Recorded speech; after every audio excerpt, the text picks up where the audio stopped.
हमारे चैनल में आपका स्वागत है। दोस्तों, सारे लोग कहते हैं कि भगवान का लिखा हुआ कोई मेट नहीं सकता।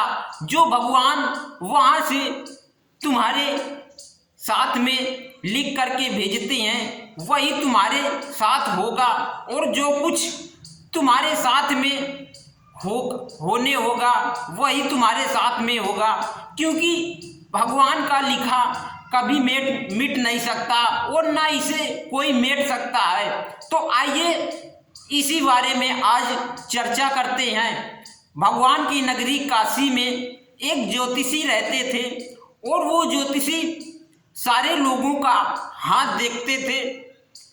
सारे लोग उनके पास आते थे और अपनी अपनी समस्या लेकर के उनके पास आते थे और अपनी समस्या का हल पाते थे सारे लोग। एक दिन उन्हीं ज्योतिषी के यहाँ एक बेटा हुआ और वो बेटा धीरे धीरे थोड़ा बड़ा हुआ। एक दिन देखता है कि मेरे पिताजी के सामने बहुत सारे लोग लाइन लगा करके बैठे हुए हैं और मेरे पिताजी सारे लोगों का हाथ देख रहे हैं और उनके हर एक बात का उत्तर सही प्रकार से देते हैं। तभी वो बेटा अपने पिताजी जी से बोलता है, पिताजी आप आज मेरा भी हाथ देखिए, क्योंकि मुझे आपको अपना हाथ दिखाना है, क्योंकि मेरी मस्त रेखा क्या है और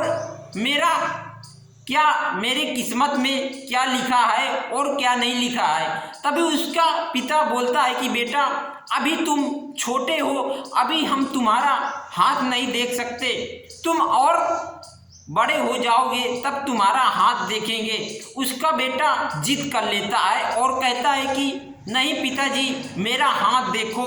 तभी उसका पिता हाथ उसका अपने बेटे का देखता है और देखता है तो क्या देखता है कि मेरे बेटे की शादी एक मछुआरे के लड़की से होने वाली है।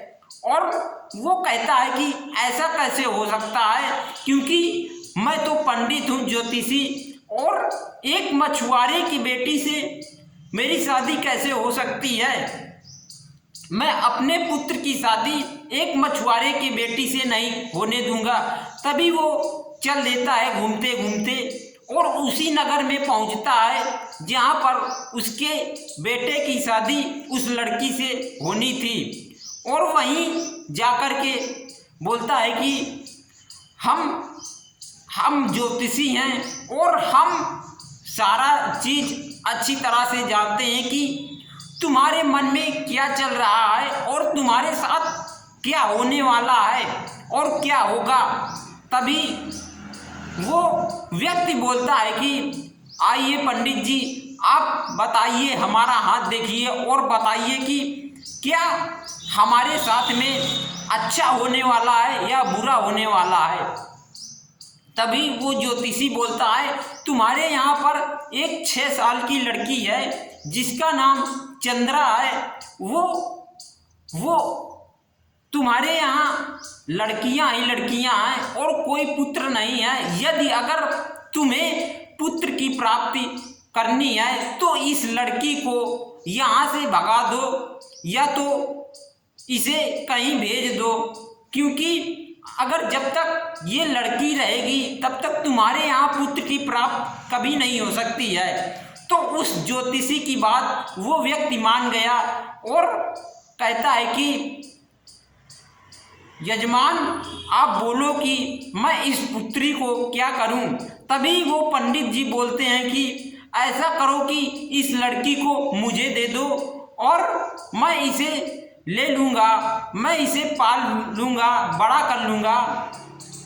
तभी वो व्यक्ति अपनी लड़की को उस ज्योतिषी के पास दे देता है और वो ज्योतिषी बोलता है कि मैं इस लड़की का क्या करूं, मैं अगर इसे मार दूंगा तो मुझे हत्या होगी, अब इसका मैं क्या करूं। तभी वो एक कारपेंटर के पास जाता है और कारपेंटर से एक बक्सा बड़ा सा बनवाता है जिसमें कि वो लड़की आ जाए। और उस बक्से में उस लड़की को बंद कर दिया और एक नदी में बहा दिया। वो बहते बहते नदी में बक्सा चला गया। फिर वो बक्सा किसी किनारे रुक गया और वो ज्योतिषी अपने घर चला गया। वो ज्योतिषी सोचने लगा कि ये पुत्री यहीं पर गंगा जी में मर जाएगी, ना ये रहेगी और ना तो मेरी बेटी की शादी उस मछुआरे से होगी, मछुआरे के बेटे से होगी।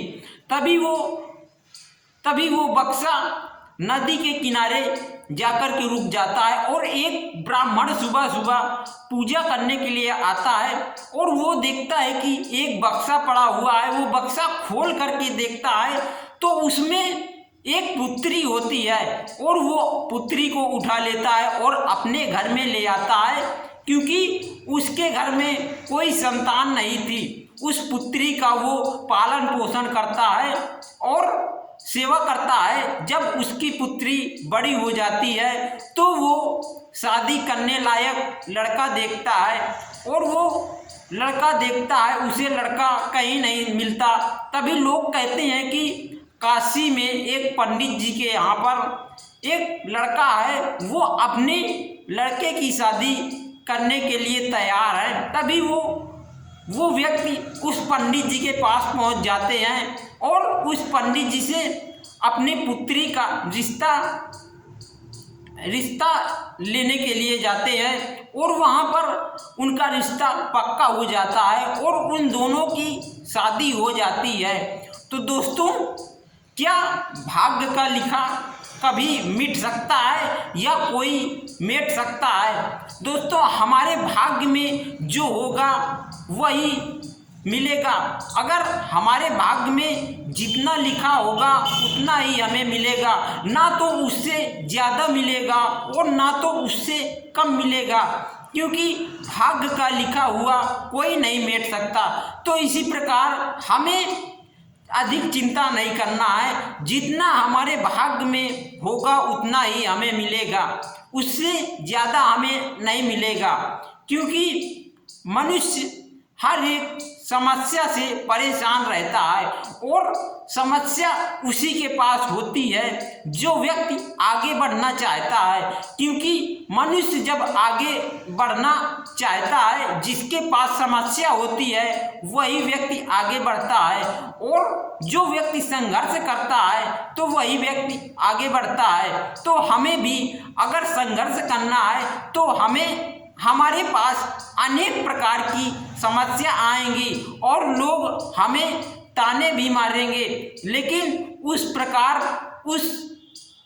उस समय अगर हमने अपनी हार मान ली तो हमारी हार निश्चित है, हम फिर जीत नहीं पाएंगे।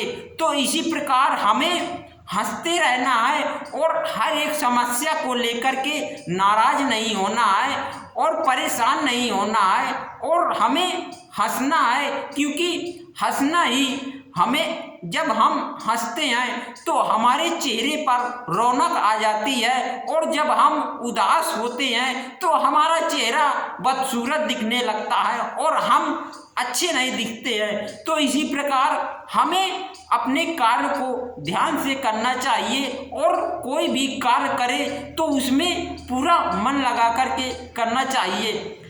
तो इसी प्रकार हमें अपने फर्ज को निभाना चाहिए और लोगों की सहायता करनी चाहिए।